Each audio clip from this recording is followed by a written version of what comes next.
Okay, so now we're going to start to develop our project. First, the most important thing is we've got to determine what our levels are and then our grid system. So first we're going to look at levels. To do so, we'll go to our elevation view. So if we come over to the project browser on the left hand side, and there's our elevation heading, we'll expand that. And we can select east, north, south, or west. It's not important because again, we're working on one single project. So double click on east, and by default, we'll have level 0 at a level of 0 and level 1 at a level of 4,000. And we are working in metric, so this is 4,000 millimeters. So first thing I'm going to do is just select one of the levels. And in here we get a series of information, which is typical to nearly all of the components that we'll be using. So there's some familiarities here that when we were using the walls. So for example, there's our temporary dimension. We have some padlocks and so on. But I'll go through each individual point now. So first one, on the left-hand side, we have a little box with a tick. On the right-hand side, we have a box with nothing inside. So if I untick, you'll notice that the bubble disappears. If I tick on the right hand side, the bubble will reappear. So it's just to change the position of the bubble from left to right. Next, this here is the actual elevation bubble itself. This is just a default symbol that's been provided by Autodesk. You can of course create your own to implement them to your own drawings. Next is an open grip, so it's an open blue circle there. If you click and drag, we can extend our levels. So we can extend them out or retract. You'll also notice that there's a dashed blue line, which is our temporary vertical dimension. So all of the levels are locked onto each other.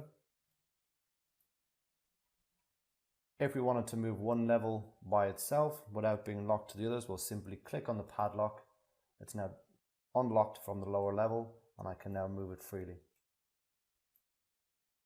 To lock it back to level 0, quite simply, click the grip, move it over so I get that temporary vertical dimension. Once that appears, I'll let go and it's been padlocked again. And now they're locked together.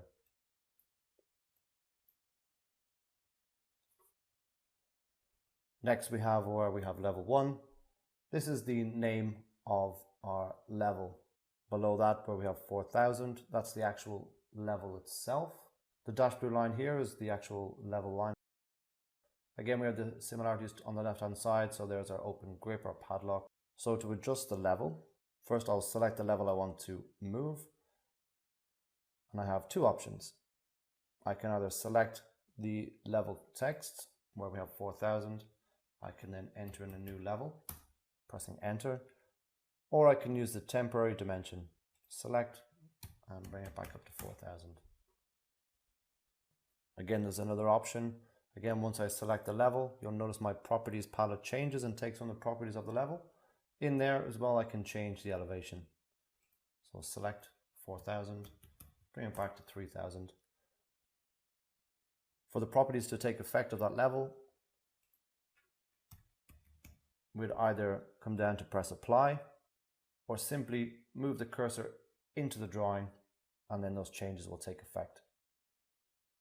So to create a new level, I'll just press escape to come back out of that so we've got nothing selected. I'm going to pan up in my architecture tab. Down the very end here, the second last panel, in there we have our level. So I'll select my level tool. You'll see the contextual tab appears with our modification. There's our draw panel, so these are the different ways that we can place our level. In the options bar here, we have a couple of options that I'll go over in a few moments. But just to get us started, first I'll line up with the temporary vertical dimension. Click once to start, move my cursor to the next point. Again, when I see that temporary vertical dimension, click again to place and escape to finish. So because I pressed escape once, I'm still inside the level tool. So if I press escape again, I'm back into the main model. So to make changes to this level, I'll click on the level. I want my bubbles to be on the same side, so I'll come to my show hide bubble box there, tick it on the left, tick it off on the right. Okay, so I'm going to pan up again. So I'm going to go into a bit more detail of placing the level. So again, pressing escape to come back to the main model, clicking on my level tool, and in here I'll go over my options. So the very first one there is make plan view, and that's turned on right now. So when I place my level 2 here, if you come over to the project browser, under the floor plans, we have level 0, level 1, and now we have level 2. So if I turn that off and place another level, which is level 3, again, I'll just turn my bubbles on. Level 3 has been created. You'll see in the project browser under floor plans, it doesn't exist. As well, you'll notice that it's now black. When we create a level and it's blue, it means that it's an active floor plan. When it's black, it is not an active floor plan. So the reason that we would create these levels would be, say, for roof ridges, eave details, and so on. So we can place levels in the drawing for us to attach to, but we won't generate floor plans. There's other ways that we can do that as well. So I'm going to delete level 3. I can create a new level without creating a floor plan by simply selecting the level 2, using the copy tool and copying it up.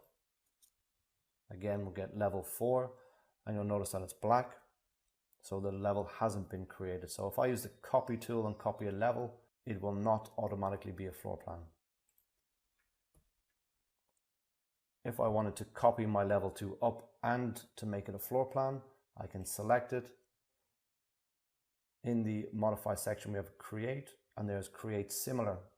So this works with all components, not just levels. So if we wanted to create a similar wall, create a similar door, floor, anything that we put into the project, we simply select it, select the create similar tool, and then we can place it. And you'll notice it's turned blue, and my floor plan is now level 5. And I'll select it and delete. So again, I'm going to place another level. When we have the make plan view turned on, we'll select the options bar here, and it's just giving me the option of what type of plan views do I want to be created. So by default, we'll always have ceiling plan, floor plan, and structural plan. You can determine if you want those to be selected or not. So I'll press OK. Now if I place my new level, you'll see now my floor plans, we have level 6. My ceiling plans, we have level 6. And in my structural plans, we have level 6 as well. There's level 2 that we created earlier.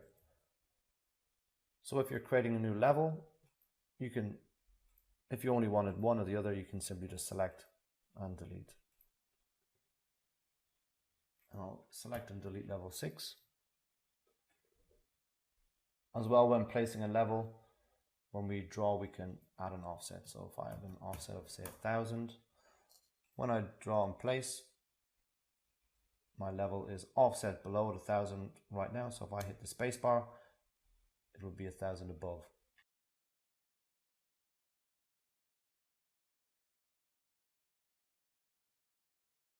Okay, so for our project, we're going to have 3 different levels.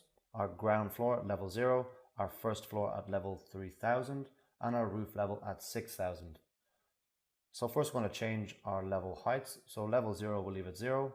Level 1 will change to 3000. And level 2 will change to 6000. So if we select the level, we can either select the text or the temporary dimension. So obviously I'll make that 3000 because we'll have level 3 at 3000 plus 3000 will make 6000. Or you can select the text 6000 and change it there. Next we'll change our level text. So again, select level 0. And if we type in ground floor, When I press enter or click away from the text, I'll get this little pop-up. Would you like to rename corresponding views? So if I press yes, my level 0 in the project browser will change to be ground floor. If I select no, level 0 will remain as level 0 in the project browser, but will change in the model. So I want it to change in the project browser as well. So I'll press yes. You'll notice my floor plans is now changed to ground floor. Do the same for level 1. Change it to first floor. So I can either press enter or click away. Again, I'll get the pop-up, pressing yes. And for the top, we'll just make that roof and click away and yes. So in my model at the bottom, I've got ground floor, first floor, roof level. In my floor plans though, it's organized alphabetically. So first floor is first, then ground floor and roof. So this isn't something I want to happen. So one little way around it is to change the name and add in a numerical value at the front of the text. So I'm going to add in 1. And yes, I want to change again first. And yes, and roof is 3. And yes. So now in my project browser, my floor plans are organized how I want them to be.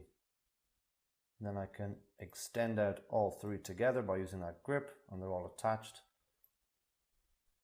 As well, when we're creating our levels, if we have one level on top of the other, like for example, what I'll do is I'll just quickly copy this above. And if my text is overlaying another text, be it for whatever reason, what we can do is we can add in an elbow so we can read the text clearly. On level 7 there, if I select it, we have that little symbol there, which is our elbow. So if I click, it'll generate the elbow. By default, it will always go down. So what I can do is just grab that grip and drag it up. And then I can adjust its position even more, right under the 7.